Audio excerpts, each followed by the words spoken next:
Hey everybody, thanks for joining us today. I know some but not all of you.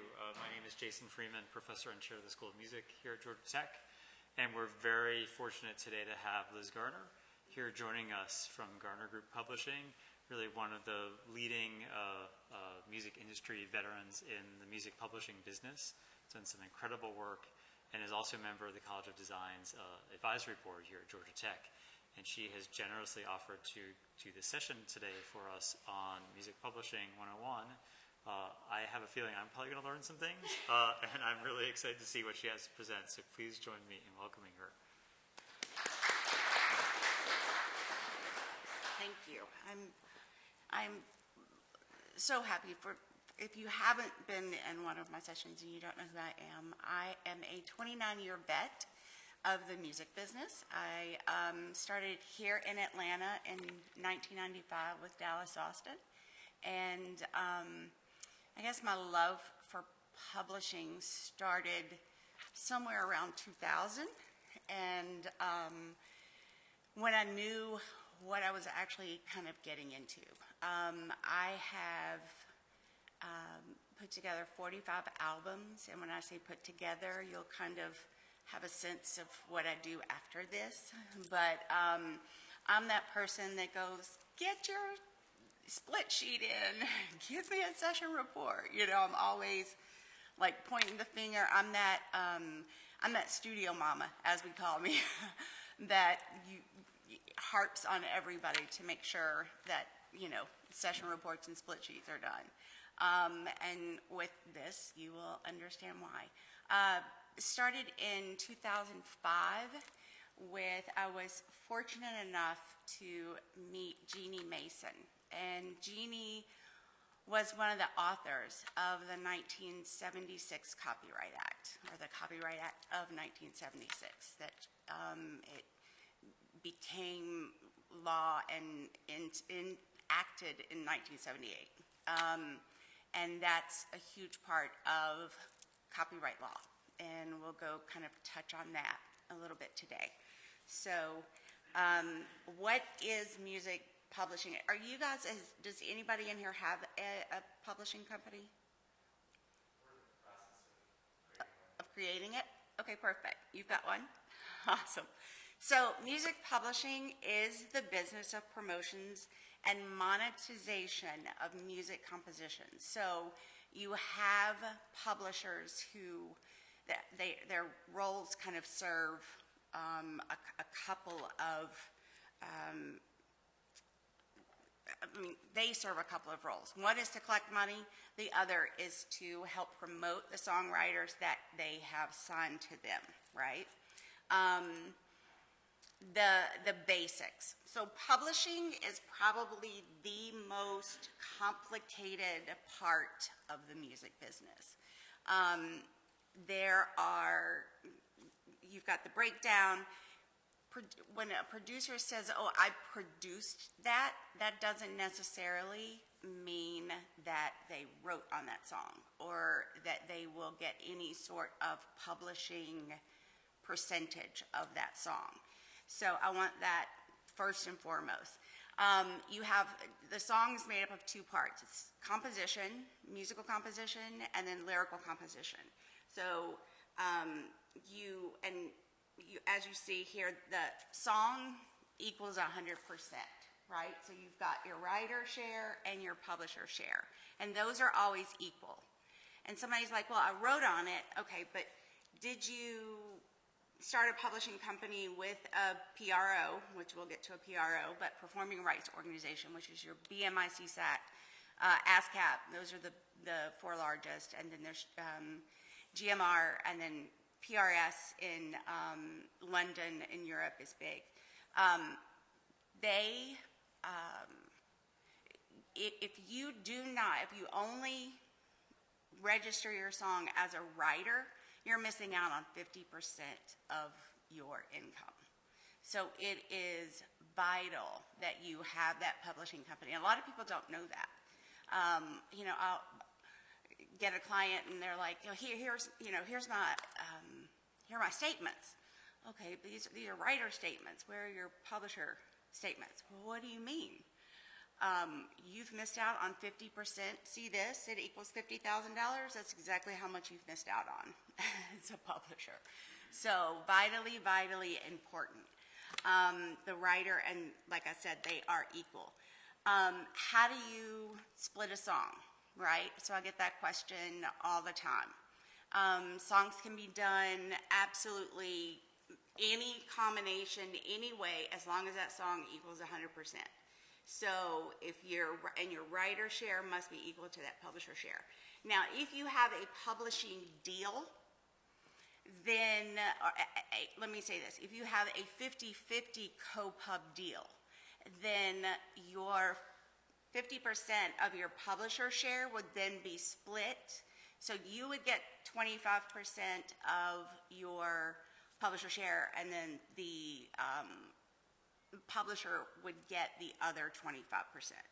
So, but just keep in mind that it's just vitally important to make sure you've got those. You can split songs by 20, 10, 10, and 10. So you've got, let's just say you've got your hook, a verse 1, verse 2, and a B section. So the 4 parts in that particular song, or it could be 3 parts. You could not have a B section. But the hook, most important, that you get more percentage if you write the hook typically than you do if you don't. But it is up to the producers and the songwriters on what they actually share in the song. So what information goes on a split sheet? And just so y'all know, I will make this available. I told you guys before, but I will make this information available. I also have a split sheet that I can send you, so you actually have what is required of you. So you make sure you have the song title. A lot of times we will have a sample. Make sure that sample title song is there. You also have to do a sample clearance. Make sure you've got your artist that you've written the song for, a statement of agreement, and that is when you say get a signature on a split sheet, what you have to understand is a signature on a piece of paper like this, a split sheet, is a binding contract in the state of Georgia. It's a binding contract anywhere, but in the state of Georgia you can have verbal. That is also a binding contract. I tell everybody, do not leave the session without a signature. And a lot of times producers go, oh man, it screws up the vibe. I don't want to, you got to do business. So either your engineer has to do it, someone like me, and when I say I've been involved with 45 albums, that's exactly what I did. So it's called an A&R production coordinator or an A&R coordinator.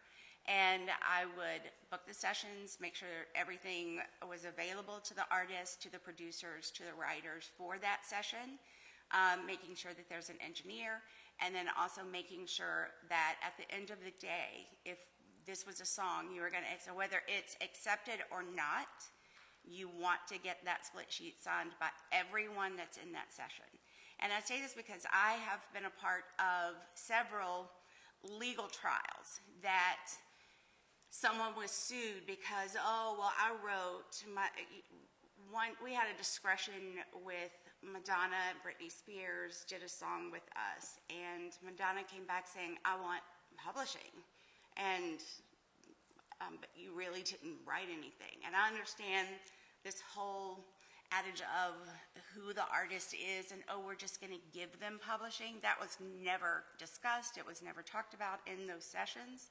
So we actually won that and did not have to settle with her on giving her any kind of percentage because it wasn't a discussion anywhere at any point. So Brittany and Tricky and the other writers on that particular song, I think there were 4 writers total, and they were able to, get their earned percentage on that. You always want to make sure you have your writer information and then also your PRO, and so all of this information I will have with you guys. What are the incomes on publishing? You have mechanical. Anytime a song is produced on a recording, whether it's a digital download or CD, the song owner is entitled to a payment from the company doing the reproduction. So typically mechanicals come from the song side, so the sound recording, where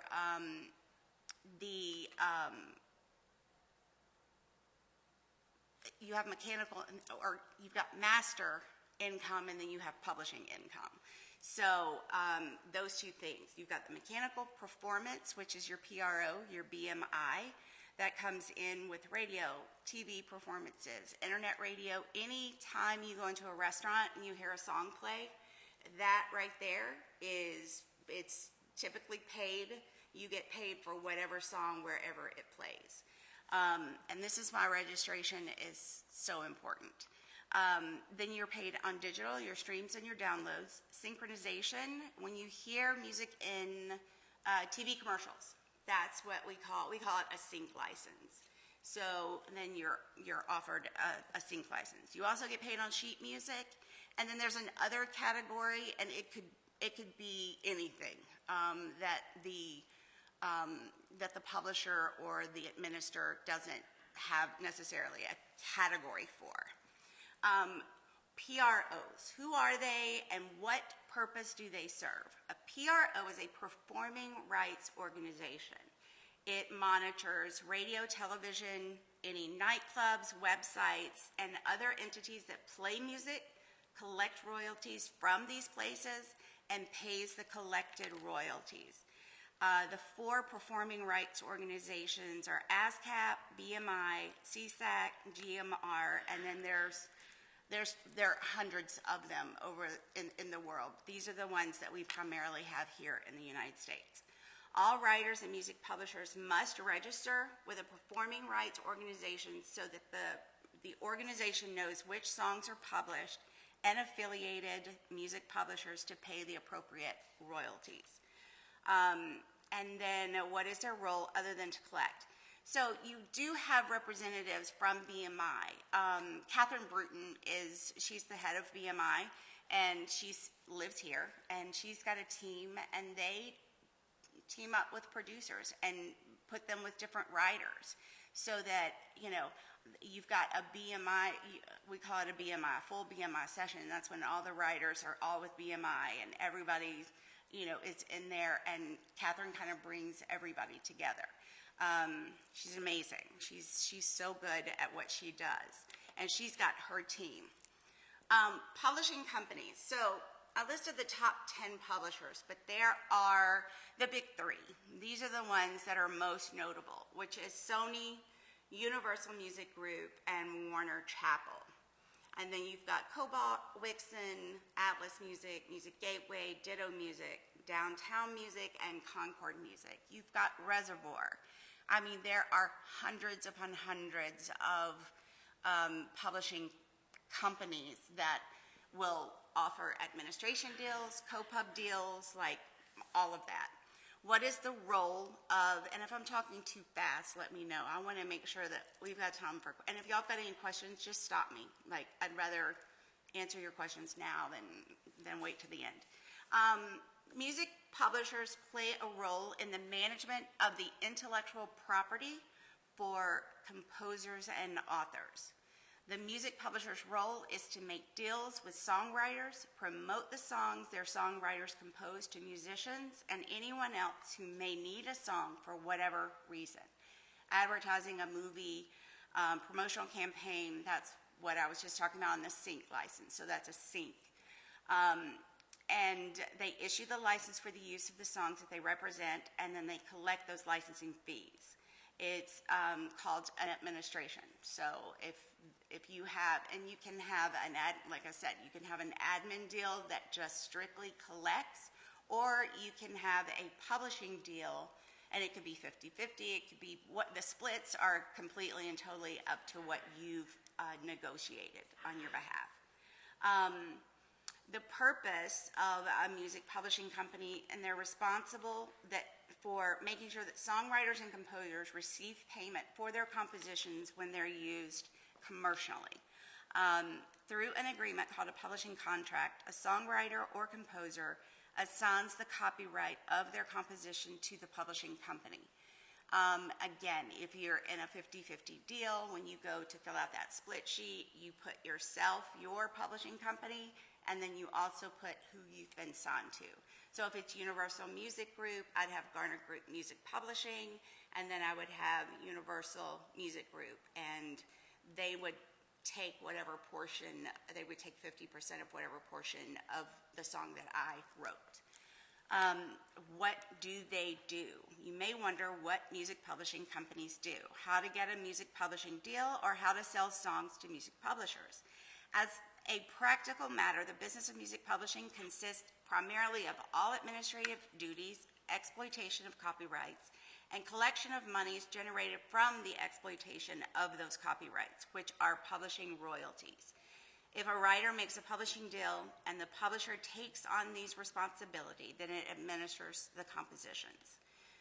Administrative duties range from filing all the necessary registrations, the copyright reports, sometimes they'll do the split sheets, they'll file for your PRO, they'll do all of the registering, and answering any inquiries regarding the musical composition.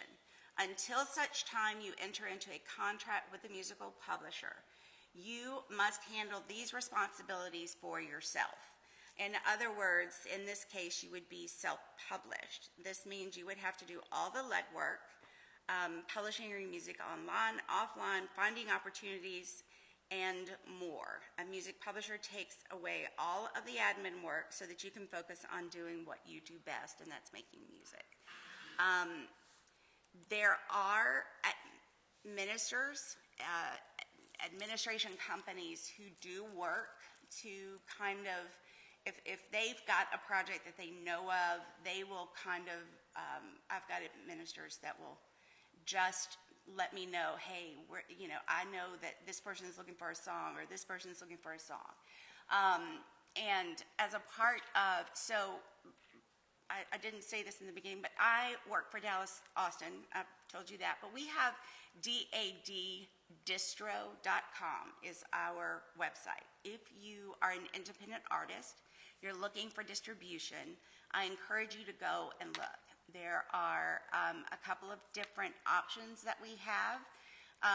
We are a part of a program called Share. It's a Web3 based program that is peer-to-peer income, meaning you can place a song on your personal website or through our Share on your page, your dashboard, where let's just say you wanted $10 a song, and you had 100 people sign up.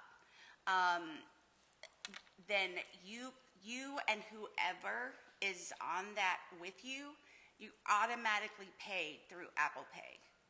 So you're not having to wait. How you upload the information, how you put the information in, which is called your metadata, which is a whole other lecture just on metadata. Metadata, just think of metadata as your social security number, and it follows a song everywhere you go. So just keep that in mind.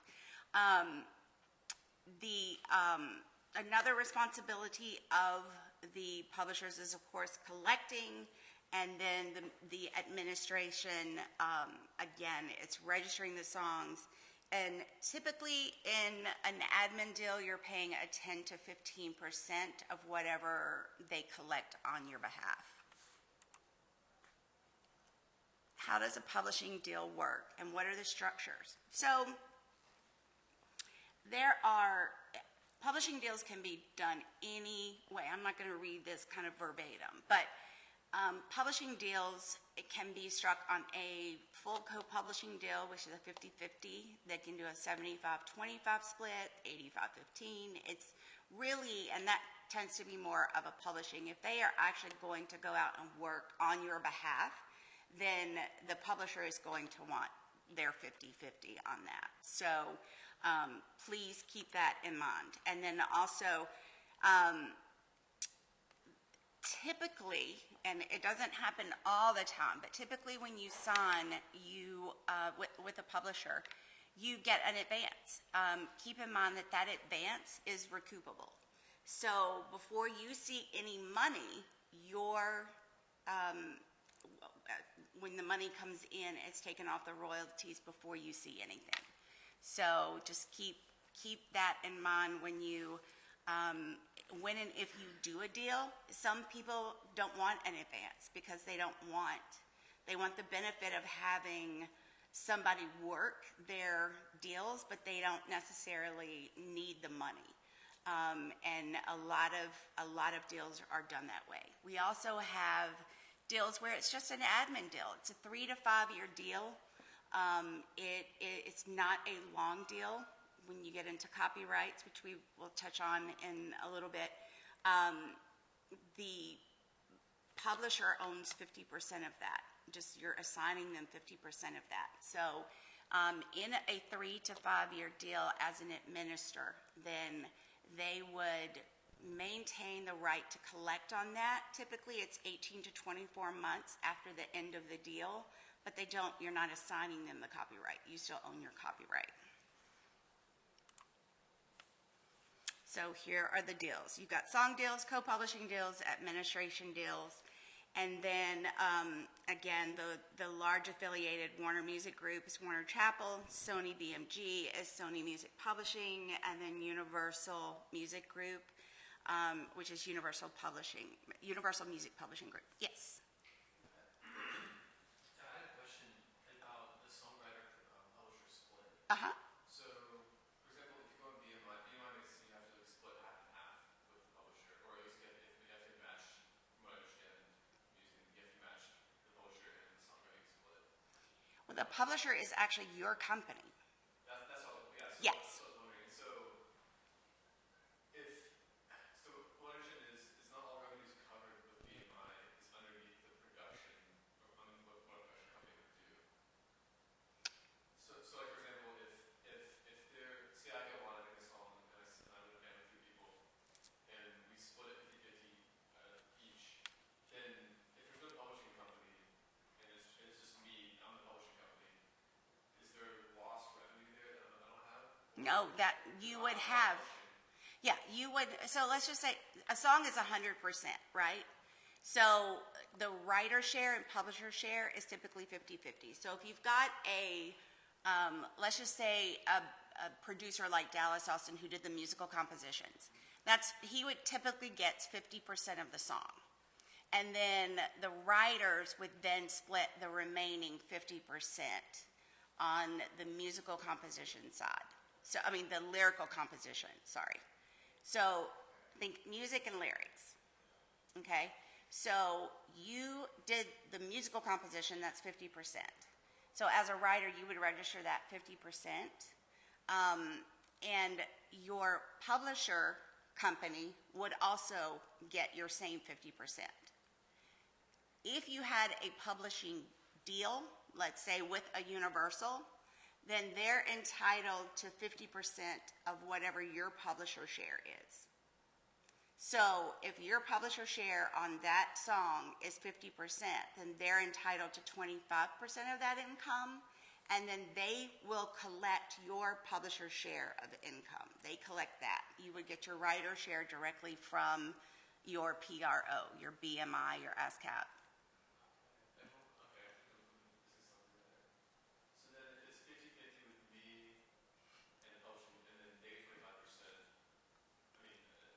So if you have 3 writers and y'all equally split the song, you're each getting 33 1/3%. So then your publisher would get half of that, which is 16.66. So you get 33.33, somebody would get 33.34 for it to add up to 100%. And then your publishing company would get that, whatever your writer share is, it will be equal. Your publishing share is always equal. So it's always equal. And so is that half of that 30% that say Sony would get for, or? Yeah, if you have a deal, let's say you have a deal. so if you have, there's 3 writers, you get 33 to 3% each person. Then your writer share is 33 and a third, 33.33. Your publisher share is also 33.33. Just always keep that in mind. Whatever your writer share is, your publisher share is always equal to that. The only case that it is not is when you are in a co-publishing deal with a Universal, a Sony, anything like that.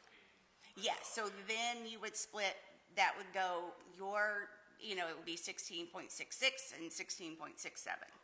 So typically, as a nicety to the publishing companies, I typically give them the 6.7, and then the writer takes a 6.6. Yes. So I guess to understand this, if I made a song and I'm working with a publishing company, and let's just say the song made $100, I would get, if I wrote the song, produced the music, I would get $75 and the publishing would get 25. Well, depending upon how your deal was structured. If it's a 75-25 split, if you wrote it 100%, you're going to make that $100 unless you're in a co-publishing deal. And then you would split your, whatever the income is on that, on your publisher share. So think of a song, there's 2 parts. You got your writer share and your publisher share. Okay, so it's the 50, like I have the song and the publisher, so I get the full 50, so that's $50.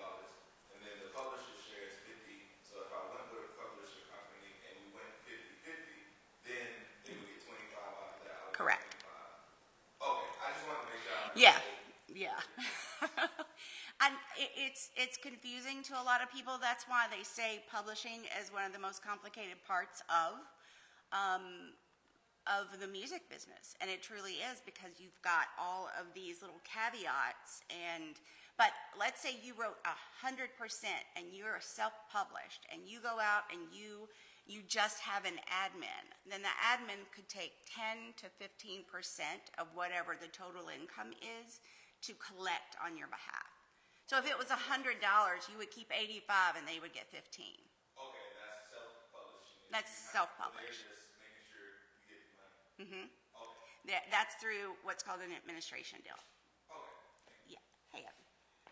So going back to the conversation about publishing deals, if you're a younger artist, songwriter, producer, and you have the opportunity to sign a publishing deal, do you see more success in leveraging a lower advance when you're signing, and that correlates to recouping it quicker versus signing a deal where you're getting a larger advance but recouping that differently from your perspective? Absolutely. If you are in a position to take a lower advance, then absolutely take the lower advance. If you are in a position to not take an advance at all, it's only going to benefit you not to take that, because then you're recouping much faster, or even, there's no recoupment if you don't take an advance. They're just paying through straight to you.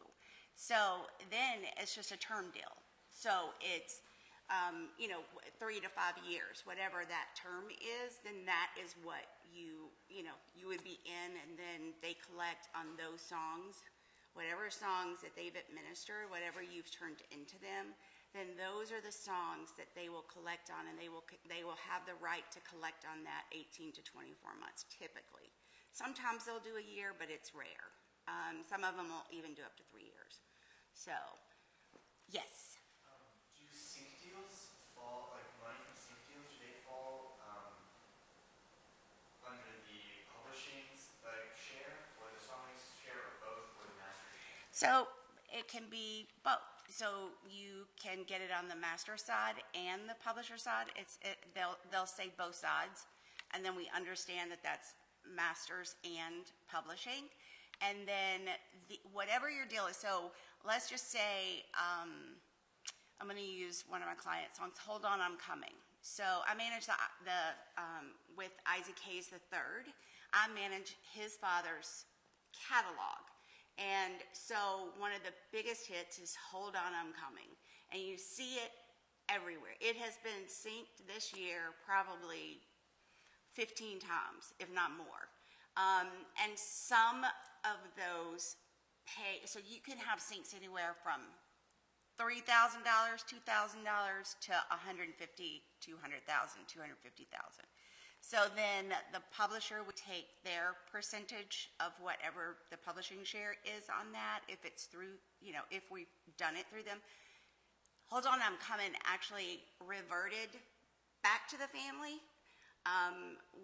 Back in 2012, we started the process of terminations and reversions, which is a whole other, it's part of that copyright law.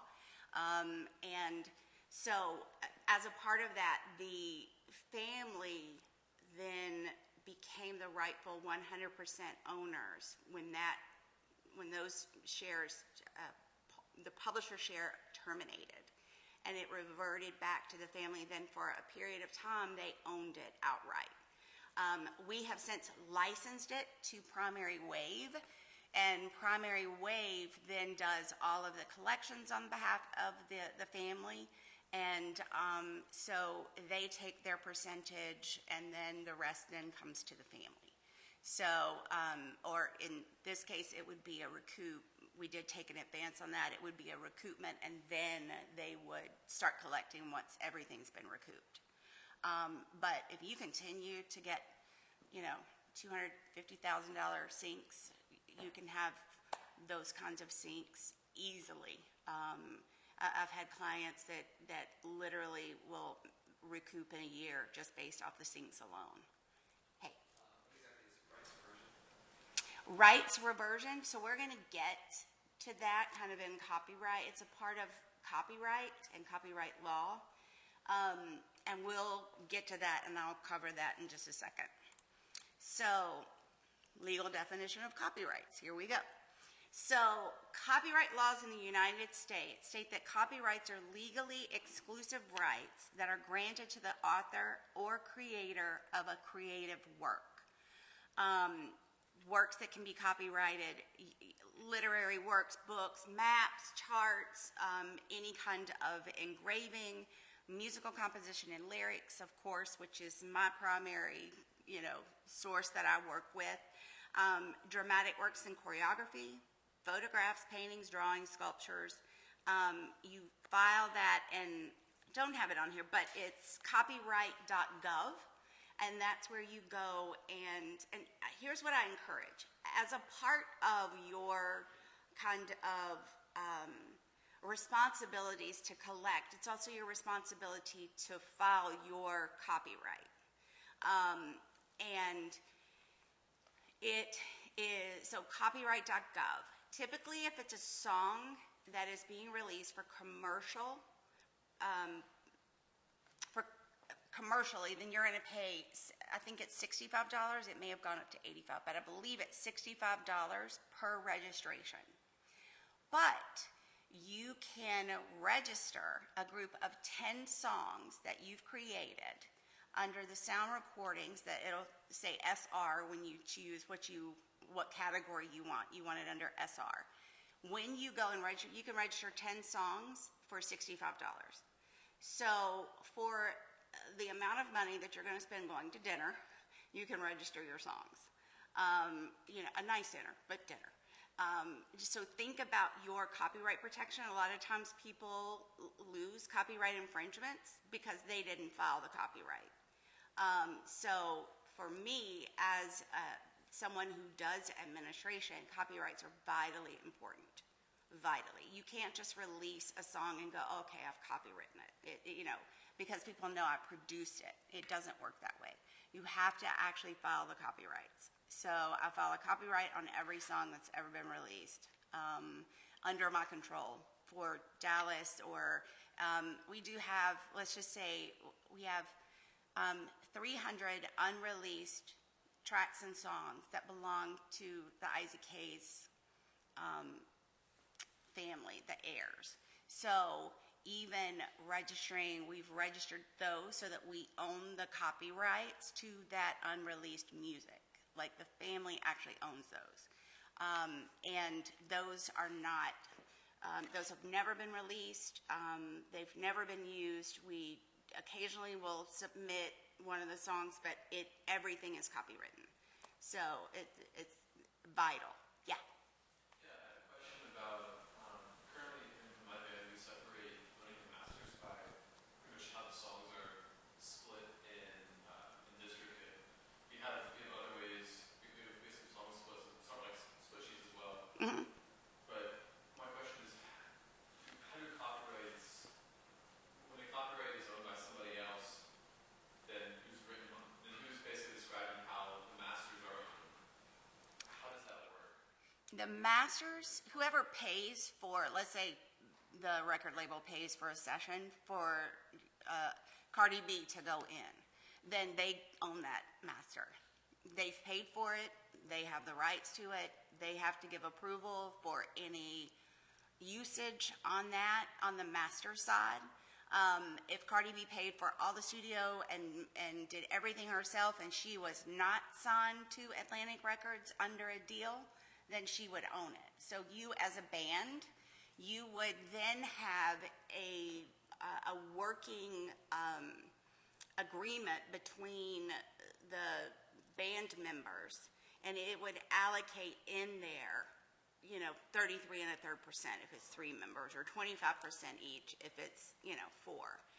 Yeah, and so, say if somebody was to leave the band, Mhm. and then you're gonna copyright that song, does it ownage of the song among the members? Like, with the copyright, I guess the best question is the copyright owned by the single artist, or is it adopted like split sheets where each individual member has its own split or ownership of the copyright? So on the master side, it's not, it's under, it has to be under, so a production agreement, right?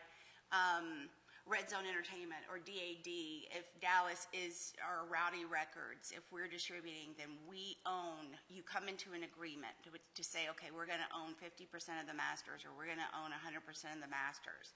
Because, and it's all in how you negotiate.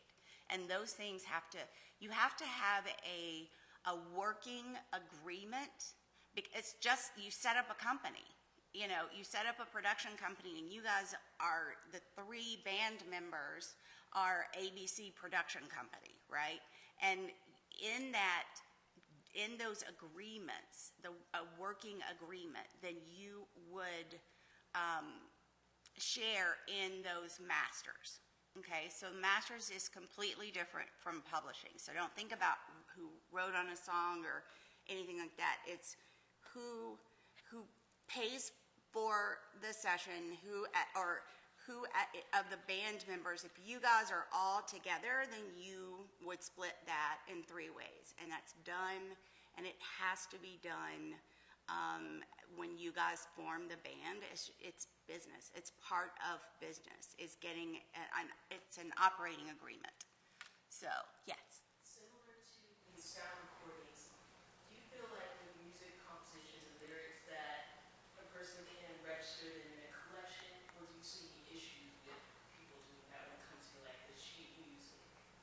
No, so when you register a song, you register everybody that was a part of that. So it's just like registering, when you go in and register a song on BMI or ASCAP, CSAC, you put in every writer and what they're entitled to. It's the same thing on the copyright. So you go in, I file all the copyrights for the Isley Brothers. So I fill out all of I do their BMI, Ron Isley's with BMI. I set up for everything that he just released on their album last year. I went in, I registered all the songs, and then we filed the copyright because they owned those rights. Then we went in and you add everybody, even the like if it's done through, and typically the publisher, if you have a publishing deal, the publisher or the record label will actually register those copyrights. But if you are an independent, you've got to independently register those copyrights. So that everybody, and they used to say it's poor man's copyright, you can mail it to yourself, a copy of the song, copy of the lyrics, you mail it to yourself, and then, and people used to do that all the time on CDs, on DATs, on, I've got a copy of the session. Now everything is so digital. And so it's time stamped, and that's, again, where all that metadata comes in, especially your metadata is added typically either by the mix engineer or the mastering engineer, and you want to make sure that all of that information from the song, who wrote it, who are the musicians, who's the performer, timestamps, recording studio, like there's so much information.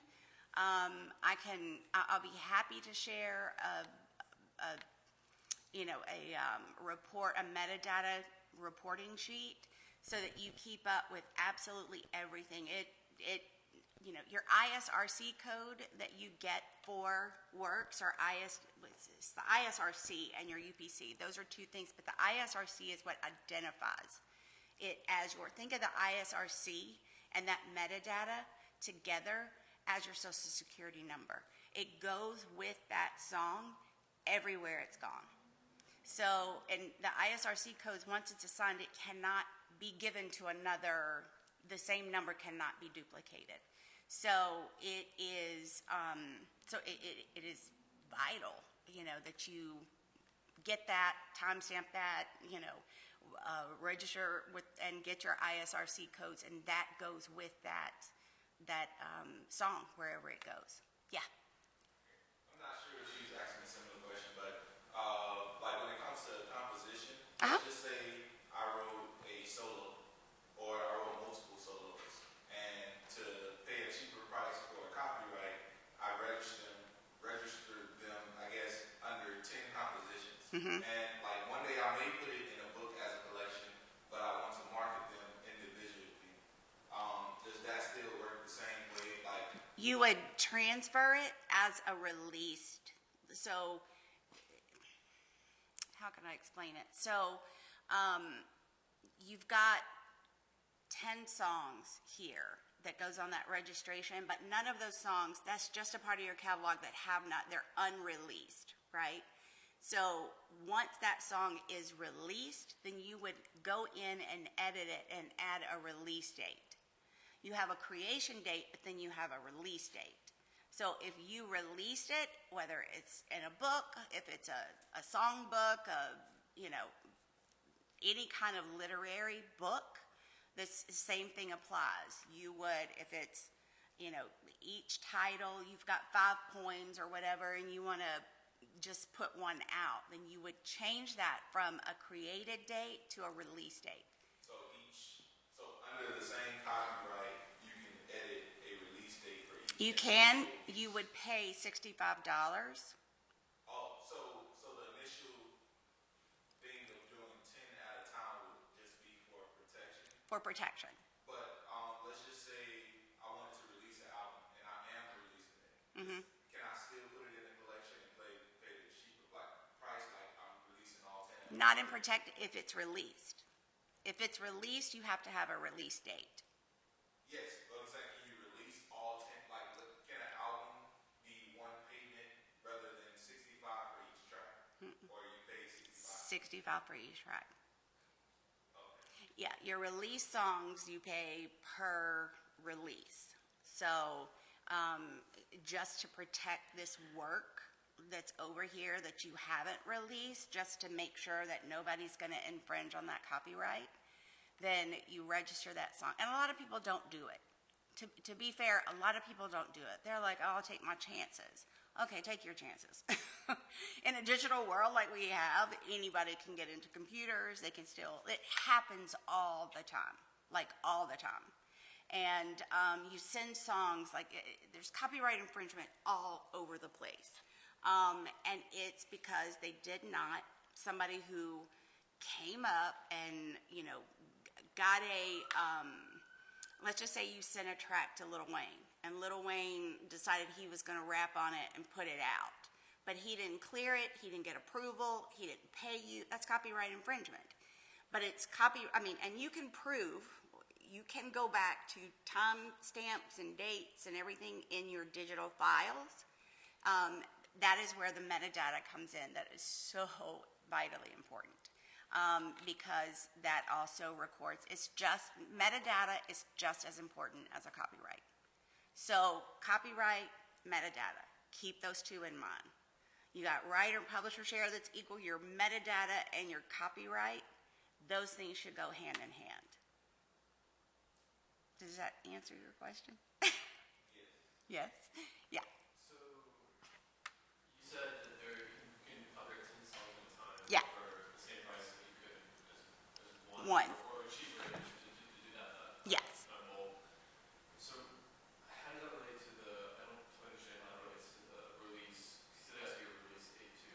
Yeah, so So you, if you're already out, and you do it in bulk, no. so that'd be okay. That's what I was just explaining. So every song you register, you have to pay $65 for. If it's a released, if it is released, yeah. If this is just work that you're trying to protect, and you want to put those and copyright those songs so that nobody has any question, exactly. Then you would do it that way. Yeah. I have a question, and I don't know if this makes sense, but if you protect it and it's unreleased, and then you release it, is it still somehow protected because you wouldn't try to infringe upon yourself? No, you own the copyright. The minute you release it, you have to put a release date on that and pay the $65. Is that to get the It is to protect. No, the ISRCs are done when you create the music and you have to register. With I'll get, because BMI will assign an SIWC, but when you complete a song and you go to upload that song, you're gonna get an ISRC code assigned, and that's part of that metadata that you've got to keep. Okay, so metadata. Metadata copyrights. Just remember those two things. And like I said, metadata is something like it encompasses so much information. But let's go back to the copyright. If you want to just protect, you got 10 songs sitting over there, whatever, 10 works, you want to protect those, register them. Because then nobody can infringe on you. You know that work is your work. The moment you release that, you have to put a release date, and that reassigns for the copyright. The creation date and the release date are two different things. You understand that? Yes. Okay. I'm just still trying to understand, like, what are the consequences of not putting a release date on your protected? It's not recognized. It's not recognized as a released song. It's recognized as a copywritten work, but it's not recognized as a release. So you don't have, say you register the song just under and it's released. The other, like if you release it through a label or you assign that copyright somewhere, you have to put all of that information in. Okay, so would it be valid for? Exactly. Exactly. And copyright.gov, I encourage you, I know it's crazy, you can download the entire 430-something page copyright law. I encourage you to read copyright law, especially if you're, and not necessarily just for knowledge sakes. If you're in writing, if you are in that business, you want to know copyright law. And specifically, Section 203 and Section 304C for musical compositions. So those are the two, and I've got that written down. Somebody else had a question. I was just curious, are releases dependent on recordings, just recordings, or are they also dependent on like performances? No, the release, yes. I mean, you want to, if you're going to release it, you're going to send it out to the 200 and some odd DSPs, and you're putting it on a platform, and DAD is going to release it for you. Yes, that is a release. If you put it out yourself, if you send it, you want to protect that work. I don't care if you post it on Instagram, for instance. You want that work protected because, like I was saying with Lil Wayne, you send a song, it goes to Lil Wayne, they take that, it is copyright infringement, but you have to prove that that was your track when you sent it. Like, there's a lot that goes into that. So, and I say protect yourself. That's my rule of thumb. That's that, that mama in me is protect everything. So, is there anybody else? So, the right to copy under copyright law is often applied in terms of the right to control the copying of the copyrighted works, which means it prevents others from copying the work without permission. Again, it's a license. It's, if you're going to release it, there are agreements, right? You would release it under a recording contract. You would release it under a distribution contract. Like with DAD, everyone signs a distribution agreement saying that you're giving us the right to distribute your music. That way we are not in violation of copyright laws. So, copyright terms and periods. You have copyrights, there's different periods, but the ones that we most pay attention to with what I do is pre-1978, post-1978, right? The copyright law of 76 changed the amount of time that a publisher had the rights to that music. So, So I'll start from the beginning. Copyright laws will usually impose a certain limitation in regards to copyright protection limits in terms of time. Though the periods of time will vary from jurisdiction to jurisdiction, copyright laws enforce copyright terms in almost all countries. In the United States, all works created after January 1st, 1978 have a protection period that is in place for the life of the author, creator, or owner of the copyright, plus an additional 70 years after the date of such individual's death. Before I go to the next one, let me say this. So, did y'all watch the Grammys? Did y'all? Okay, so Jay-Z gets up and accepts his award, and he said, Blue has a Grammy. Well, the reason Blue has a Grammy is because she is a writer on the songs. A lot of producers put their children's names as writers or creators of the music so that this 70 years plus the life, so Blue lives till she's 70, and 70 years, that means that Jay-Z owns that copyright, or they own that family owns that copyright for 140 years.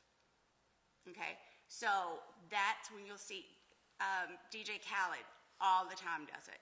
Both of his sons are listed as writers on those. So it's a way that those who want to protect their own copyrights, it's a way that they can do that. So it's slick for sure.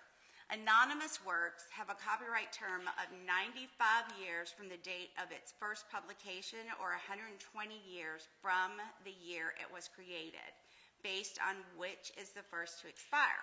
Works copyrighted to 1978 are subject to a different consideration, and thus it is important to consult applicable provisions in the Copyright Act. So Section 203 deals with post-78. 304C, you'll see down here, it says pre-78 has a term of 56 years. So if someone, I'm going to use Smokey Robinson. Smokey Robinson, he signs a deal with Berry Gordy with Motown. His rights, Berry Gordy's rights, Barry took all of the publishing. So Smokey Robinson on Tears of a Clown never made a dime of publishing share because in his recording contract, in his deals with Barry and how they set those up, Barry took all the publisher income. So he only made his writer share on Tears of a Clown. So so under Section 304C, if it was pre-78, and I didn't get it, it's sometime I want to say in the 40s, and I will look that up. I will add that to this before I send it to Dr. Freeman so that you guys have that. But so for that period pre-1978, it's 56 years. So Berry Gordy had the rights to those copyrights for 56 years. Anything post-78 is 35 years. And Section 203 of the copyright law addresses that. 304B is pre-1978. So a lot of the catalog on what Isaac Hayes did, we have pre-1978 and post-1978. So any of your compositions that were created, let's say in 88, they have a termination of 35 years, right? So you have, this is where the termination and, let me see if I put that on here. No, okay. I'm sorry, this is, you can't go back here, can you? Oh, wait. Okay.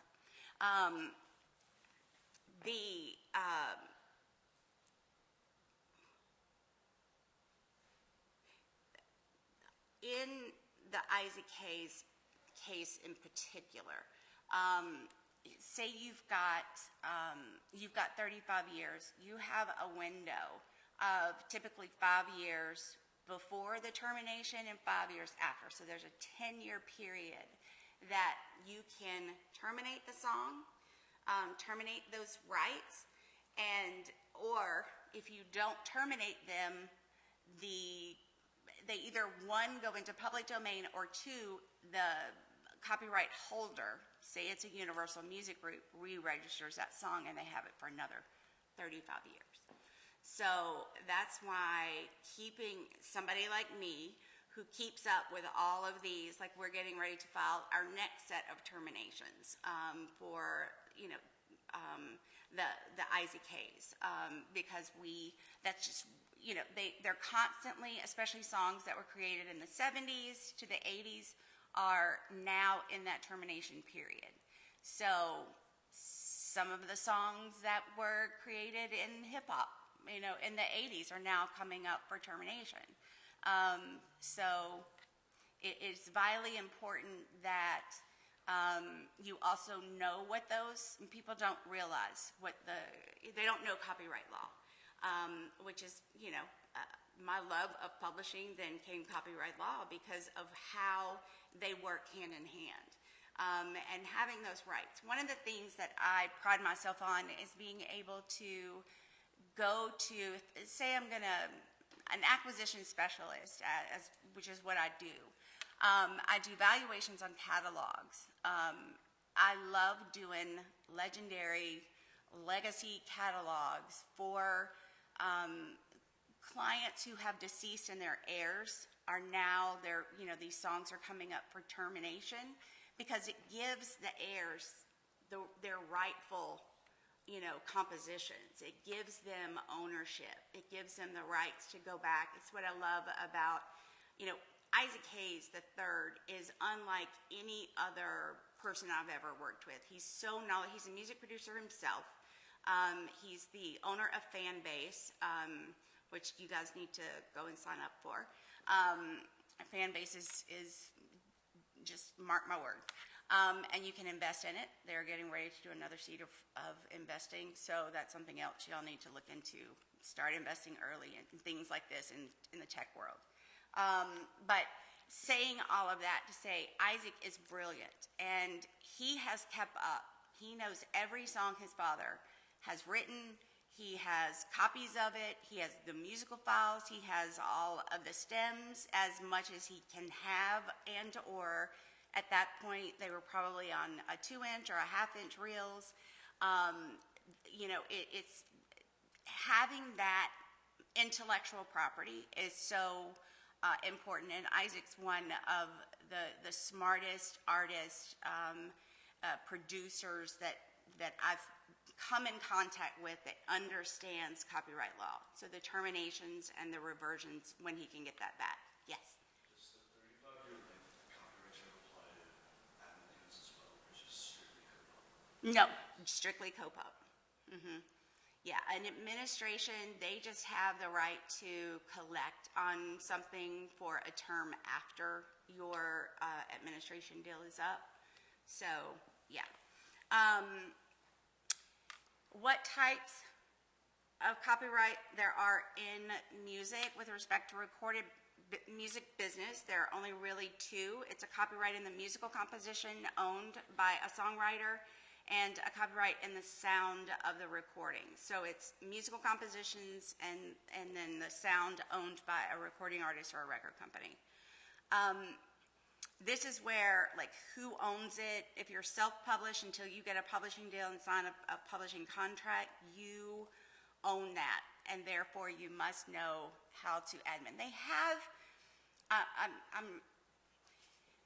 so the MLC, when you are registering a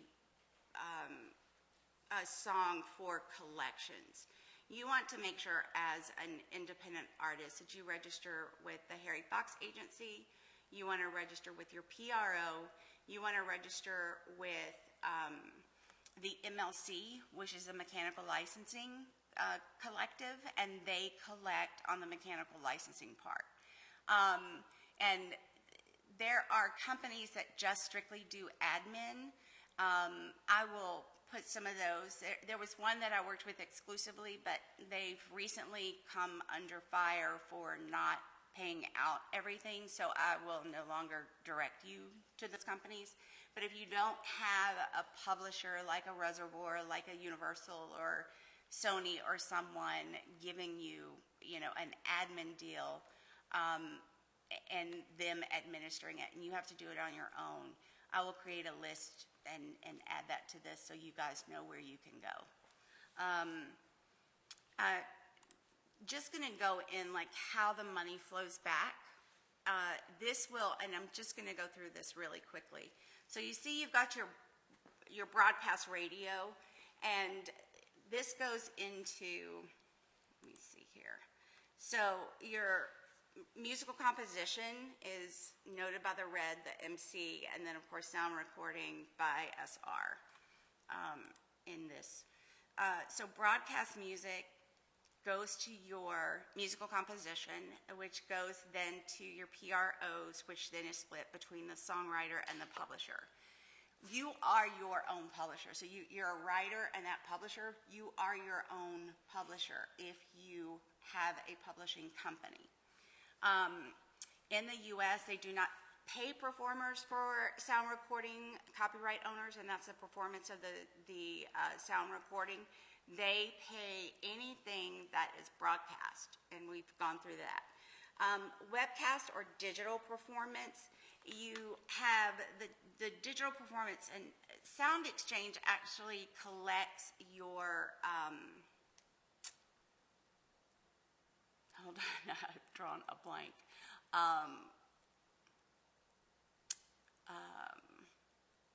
It's your rights. It's a, will somebody look up Sound Exchange for me, please? Because I don't have my phone. I'm drawing a blank. So it's for musicians, producers. You can sign up to get this form of payment. And forgive me, I have chemo brain, and what is it? Royalties. They're royalties, but it's a certain kind of royalty. They collect,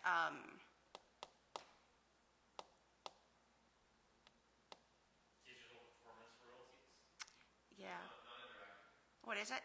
Non-interactive. Yeah, it's not, no, it's, what is it? Neighboring rights. Thank you. Oh my God, thank you. Neighboring rights. They collect your neighboring rights, which as a musician, you get and as a producer, you are able to get those neighboring rights, which is anything like neighboring rights collects in Europe. It's a lot of the foreign money that comes over is also part of the neighboring rights. Thank you so much. I hate when that happens. It's the worst. So your sound recordings then goes to your record label, the performers, and then the musicians, which is AFM and SAG, and ACTRA, and that is for musicians and background singers. If you are a musician and you do session work, typically you will, there's two ways you can get paid. You can get paid as a work for hire. You can get paid as a composer or a songwriter on that composition, or you can get paid through the American Federation of Musicians. It's a union.